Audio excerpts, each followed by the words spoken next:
Good morning, children. Today we are going to read chapter number 20, Farming Brings Prosperity. In this chapter, we are going to read about the farming processes. Nikita wondered how food she was eating reached her plate. Her grandmother told her that the food we eat goes with a long journey before it reaches our plate. She explained the whole process to her. Nikita सोच रही थी कि जो खाना हम खाते हैं, जो हमारी प्लेट में फूड कहाँ से आता है, कैसे आता है. फिर उसकी दादी ने उसको समझाया कि फूड एक बहुत लंबे प्रोसेस होता है, जर्नी होती है इसकी फूड की, और उसके बाद वो हमारी प्लेट में आता है. Now how this process starts? First is preparation of soil, plugging. You can see in this diagram, plugging is done in the fields with the help of cattle and with the tractor. Process begins with plugging. सबसे पहले जमीन की खुदाई होती है. The process of loosening and churning of the soil is called plugging. जिस process से हम ये खुदाई करते हैं उसको हम बोलते हैं plugging. This is done with the help of a wooden और एन आयरन प्लग. ये वुडन या आयरन लोहे का प्लग से होता है, प्लो से होता है. In smaller fields animals are used to pull the ploughs. Smaller fields में एनिमल्स होते हैं जो इसको प्लो कर खींचते हैं. And in bigger fields ploughing is done by the tractors. Ploughing क्या करता है? Loosens the soil and alternate the soil so that the roots are able to penetrate in breathe. ताकि जब हम प्लांट्स लगाएं तो रूट्स आराम से सॉइल के अंदर चले जाएं और ब्रीथ कर पाएं. Levelling. Now comes the levelling. After plugging the soil levelled with the help of a leveller. This is a leveller. It crushes bigger crunch of dry soil into smaller pieces. Level करती हैं soil को. It helps in distributing water uniformly. जब हम levelling करते हैं तो इससे क्या होता है? वाटर जो होता है वो प्रॉपर वे में डिस्ट्रीब्यूट हो जाता है all over the field. It helps in distributing water uniformly. It presses the loosens topsoil and prevents soil erosion. और soil erosion को भी control करता है. Snowing of seeds. After preparation of soil, seeds are sown in the field. जब soil prepare हो जाती है तो मिट्टी में हम क्या करते हैं? Seeds लगाते हैं. The seeds sown must be healthy and of good quality. और जो seeds हम लगाते हैं वो healthy और good quality की होनी चाहिए. There are two methods of sowing the seeds. First is by hand. You can see here. By hand the sowing is done. In this method seeds are scattered in the fields by the farmers. ये farmer कर रहा है. और दूसरा होता है drill से करा जाता है. It is a machine. With a seed drill has funnel shaped opening. इसमें एक funnel shape की opening होती है leading to the long tubes. These tubes are attached to the plow. और ये tubes plow से attach होती है. Seeds are put in the funnel. Seeds डाल दिए जाते हैं. As the plow makes furrows in the soil, the seeds are deposited at the right distance and depth. जब हम इस मशीन से डालते हैं सीड्स तो क्या होता है? एकदम इक्वल डिस्टेंस पे और राइट डिस्टेंसेस पे सीड्स स्कैटर हो जाते हैं सॉइल में by the drill. Now comes use of manure and fertiliser. Plants use the nutrients present in the soil for their growth, so the soil becomes poor in nutrients. जैसे जैसे मिट्टी की उपजाऊता खत्म होती है तो सॉइल क्या होती है? उसके न्यूट्रिएंट्स खो देती है. To obtain good quality and quantity of crops, farmers add manure or fertilizers to make the soil rich in minerals. Manure is made from the dung of farm animals, straw and dried leaves. ये compost pit है. This is a compost pit. जो kitchen का जो waste होता है या dried leave होती है वो हम एक पिट बना के उसमें सब ये डाल देते हैं. सब्जियों के छिलके, फ्रूट्स के छिलके और ड्राइड लीव्स जो हमारे गार्डन में होती हैं. Then we cover it and after a few days we can see that ये मैन्योर में कन्वर्ट हो गया. Manure is made from the dung of farm animals, straw and dried leaves. Nowadays chemical fertiliser are use to get more yield. आजकल हम लोग chemical fertilisers use करते हैं जिससे कि हमें बहुत अच्छा प्रोडक्शन मिलता है. Urea, ammonia nitrate and diammonium phosphate DAP are examples of fertilisers. ये फर्टिलाइजर्स के नेम्स हैं. Due to excessive use of chemical fertilisers there is a gradual decrease in the productivity of land. बार बार जब हम ये केमिकल फर्टिलाइजर्स यूज करते हैं तो लैंड की जो फर्टिलिटी होती है, उसकी प्रोडक्टिविटी जो होती है वो रिड्यूस हो जाती है, कम हो जाती है. Excess chemical fertilisers get washed off through irrigation और rainfall, reaches water bodies like rivers and lakes and cause water pollution. और ये जब बारिश के पानी से या इरिगेशन होता है तो ये पानी जो बह जाता है और ये रिवर्स में मिल जाता है और उससे क्या होता है? वाटर पॉल्यूशन कॉज होता है. So farmers should use manure और organic fertilisers instead of chemical fertilisers. तो फार्मर्स को क्या यूज करना चाहिए? ऑर्गेनिक फर्टिलाइजर्स यूज करने चाहिए केमिकल फर्टिलाइजर्स की जगह. Now comes irrigation. जिस प्रोसेस से हम वाटर डालते हैं क्रॉप्स में, वो होता है irrigation. Water is essential for the growth of plants. Water सबसे ज्यादा इंपॉर्टेंट है क्रॉप्स की ग्रोथ के लिए। The process of watering the plants and crops in the field is called irrigation. Agriculture land usually irrigate by canals, wells and tube wells. Agriculture land में canals, wells and tube well से ही irrigation possible है। Nowadays, drip irrigation and sprinkle irrigation system also used by the irrigation. Irrigation should be supervised, और irrigation जब होती है तो उसको supervise करना भी जरूरी है।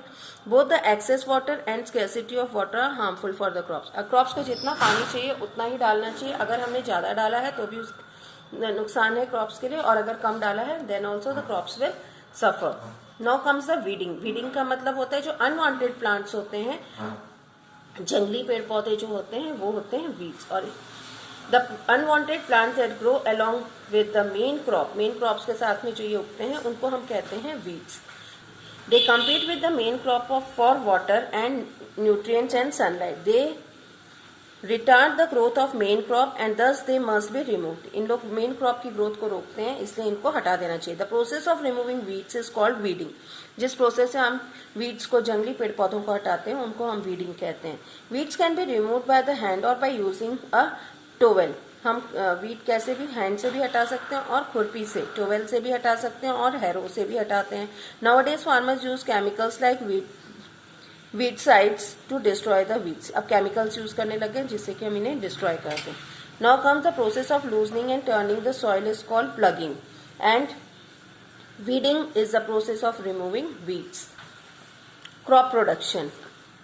Now crop production. A farmer needs to protect the crops from pests and diseases.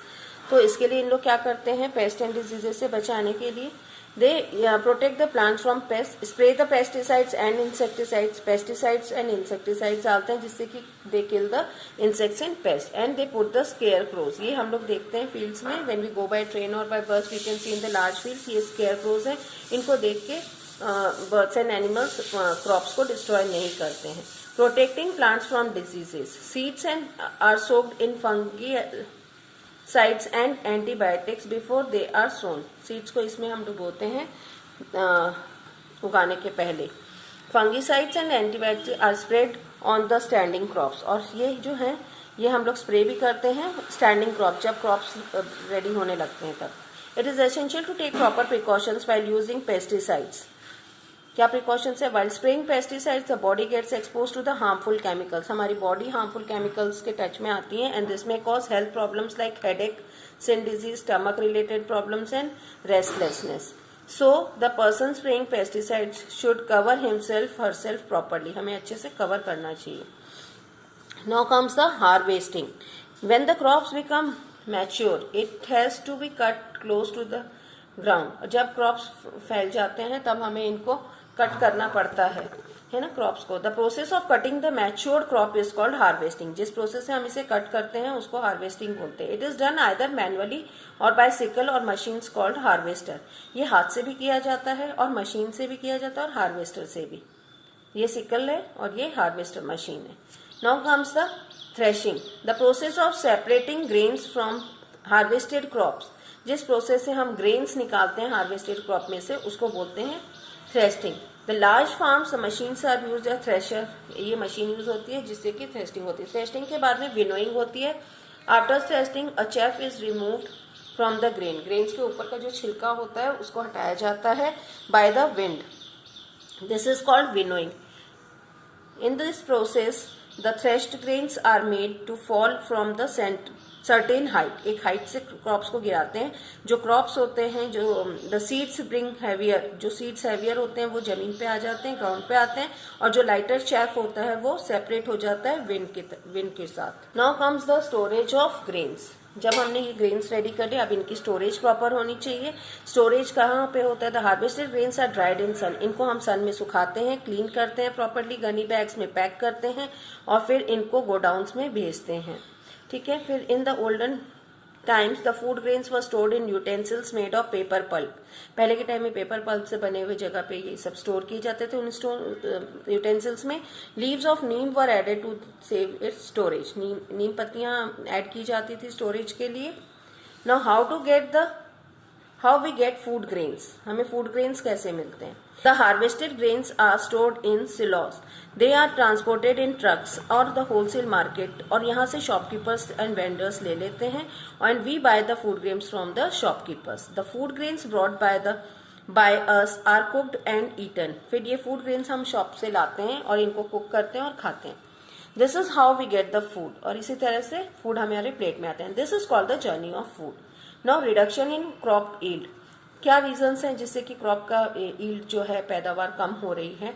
The crop spoil when it does not rain on time और due to the no rainfall at all due to the heavy rainfall. कम बारिश होना, heavy बहुत ज्यादा बारिश होना, तो इनसे भी क्रॉप्स की यील्ड पे फर्क पड़ता है. The crop spoil due to the attack of insects and pest, और क्रॉप्स कैसे खराब होते हैं, इंसेक्ट्स और पेस्ट से भी खराब हो जाते हैं. Crop spoil when sufficient manure fertilisers are not used, उनको मैन्योर और फर्टिलाइजर नहीं मिलता तो भी. And when the crop yield reduces the farmer does not get enough money, और जब ये क्रॉप यील्ड रिड्यूस होती है तो फार्मर को अच्छे से पैसे नहीं मिलते. And even the money he spends on the cultivation of his crop cannot be recovered, कई बार उनको बहुत नुकसान हो जाता है. he experience loss and becomes poor, तो इनको बहुत लॉस होता है, वो गरीब हो जाते हैं. farmers are now using scientific methods, modern irrigation methods, manure and fertilizer, insecticide, pesticides to increase the crops yield. They are also using modern agriculture implements like tractor, levelers, seed drill machines, harvesters and threshers to increase the production. सो आज के time में ये सब चीज़ें use हो रही है ताकि ये अपने प्रोडक्शन को इम्प्रूव कर सकें और इंक्रीज कर सकें. By growing more crops farmers can earn money and make their family happy. So threshing is done by using thresher. After threshing the chaff is removed from the grains by the wind and this process is called winnowing. So just read this. So rearing of animals. Humans get many benefits from the animals they rear. जो animals वो पालते हैं उनसे उन्हें बहुत सारे benefits होते हैं. People rear animals like cow, buffalo, goat, sheep, camel, horses. We get the following benefits from these animals. ये सब एनिमल्स हैं जिनको इन लोग रखते हैं फार्म्स पे और इनसे इन्हें बहुत चीज़ें प्रॉफिट होती है. जैसे काऊ से हमें मिल्क, कर्ड और काउडंग मिलता है. Buffalo also gives milk, curd and cow dung. Goat gives milk, meat, fibre and goat dung. Sheep gives us wool, milk, meat, sheep dung. Camel से मिल्क, मीट, ट्रांसपोर्टेशन के लिए काम आता है, camel dung. Horse helps in pulling the carts for transport and riding, horse ridings. So from the ancient times people have been rearing animals for food, transport and agriculture. इन लोग अपने लिए कैसे food, transport और agriculture के लिए animal rearing करते थे. Kettles are used in farming for plugging. Cattle fairs are arranged for the sale and purchase of animals. Cattle fairs लगते हैं जिसमें सेल भी होते हैं और परचेज भी होते हैं एनिमल्स का. On Kartik Purnima a huge animal fair is organised at Pushkar in Rajasthan. Pushkar में कैटल फेयर लगता है. Now comes the care of animals. Cattle are reared for various benefits, hence they should be well cared for. We can take care of animals by providing them. How can we take care of animals? Clean and well ventilated shelters provide करके, nutritious and balanced food, अच्छा खाना दे के, proper vaccination. जैसे human beings को vaccination लगता है वैसे animals को भी प्रॉपर वैक्सीनेशन होनी चाहिए.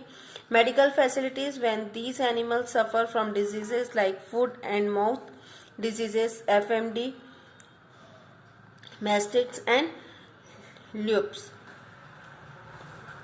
Now, animal rearing as occupation. Many animals adopt animal rearing as occupation.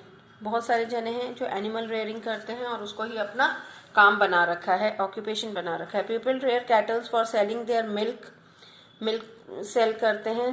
This occupation is called dairy farming. और मिल्क सेलिंग का जो प्रोसेस है इसको हम बोलते हैं, इस ऑक्यूपेशन को डेयरी फार्मिंग बोलते हैं. People rear horses for pulling a cart, participating in horse racing, arranging horse for sports like polo and to carry grooms. जब शादी होती है तब घोड़े पे दूल्हे भी आते हैं तो ये वेडिंग पर्पसेस के लिए भी यूज होते हैं. So this was the chapter. So just go through this. Thank you.